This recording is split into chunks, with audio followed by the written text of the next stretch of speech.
如果你喺香港冇傻人帶路，係根本揾唔到呢一種平靚正小店。估唔到呢度仲保留住呢種乾碟手推車嘅傳統。呢個就係棉花雞係嘛？係啊係啊。哇！喺廣州都見唔到呢樣嘢喎，少見少啊！呢樣嘢好靚，呢個真係好靚。兩卷豬腩餅。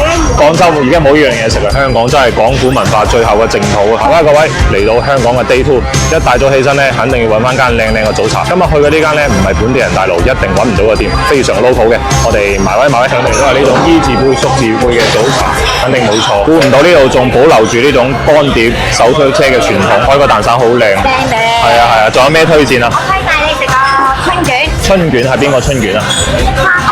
蝦春卷啊？係。呢個食嘅呢個同呢個有咩區別咧？呢個純蝦。哦，呢個純蝦，呢個係有咩？有菜。有菜，呢個好，即係呢個好食過呢個，你覺得？我覺得呢個好食。你覺得呢個好食啲啊？咁啊食呢個咯。呢個清啲咯。今日品種算唔算多啊？今日？日日都多係嘛？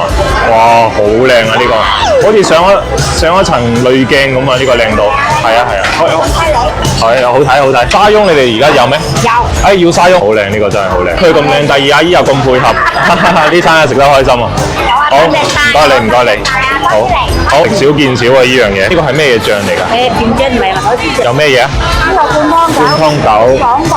好，爽肚。燒賣牛肉。蝦餃咯，蝦餃肯定要點啦，自己點㗎嘛？係啊。嗰個煎腸粉咧有冇啊？而家有。要一個煎腸粉，廣州揾唔到煎腸粉食而家。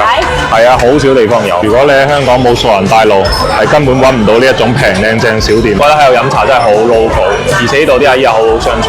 大家試下佢哋個蝦餃先，真係同我哋廣州食嗰啲蝦餃唔同嘅。嗰啲蝦咧係有啲 Q 彈，有啲回彈嘅感覺，同埋大家睇下佢鳳尾呢個位都唔算特別厚，而且個凳面嗰啲比例較得又好。哇！呢個蝦餃真係好好食，係喺廣州揾唔到嘅味。蓮花雞啊，呢樣嘢咧可能喺廣州嘅茶居已經失傳晒啦。佢有雞，跟住有浮皮，有冬菇，好夠油潤感。雞油嘅味道咧係主動嘅，係油潤嘅。佢附喺呢個浮皮上邊咧，每個位都裹滿晒雞油雞汁，好鬼香。大家睇下佢啲雞皮起晒釘，超級夠日子，好好食啊，係鮮甜嘅。佢好似有啲好濃稠嘅醬汁裹住，同埋你睇下嗰啲雞係見紅唔見血，呢個熟到啱啱好，真係好食。呢個雞皮金黃色嘅。嗰種滿足真係要眯埋隻眼幾秒鐘先感受得到，夠晒地道啊！呢個牛肉球仲係點醃汁嘅喎，醃汁絕對係一個加分項。雖然牛肉下都有啲過，但係佢啲香西啊、大葱嘅味道都係好特色嘅。煎腸粉啊，香港呢邊啲腸粉咧大多都係以豬腸粉為主，佢係有嗰種蝦油蝦乾嗰種味道，同埋咧佢大量嘅白芝麻撒上咧真係特別香。佢下邊個底嗰啲豉油咧有啲似蒸魚豉油咁帶少少甜，整個裹滿豉油版嘅。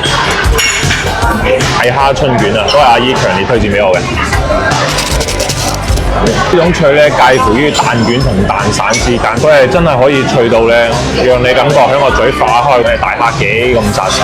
哇！呢個真係好好食。花翁啊，你睇下呢個 size， 雖然就唔會話特別大，但係佢呢種糖色啊各方面做得就真係好傳統。無論係起酥度、甜度同埋蛋香味，佢都做得到，而且唔會特別甜。你睇下呢個蛋散，呢個 size 大過我塊面啊！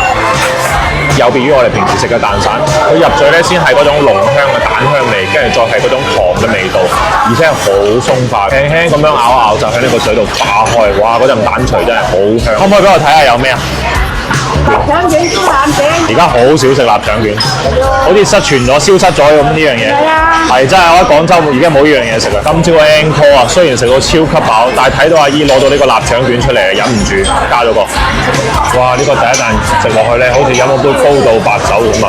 嗰啲酒香味超級香，外皮咧係好鬆軟嘅，好似嗰啲滷麵咁啊！真係童年回憶、童年嘅味道啊！香港真係講古文化最後嘅淨土啊！多謝你，多謝你，多謝晒。好。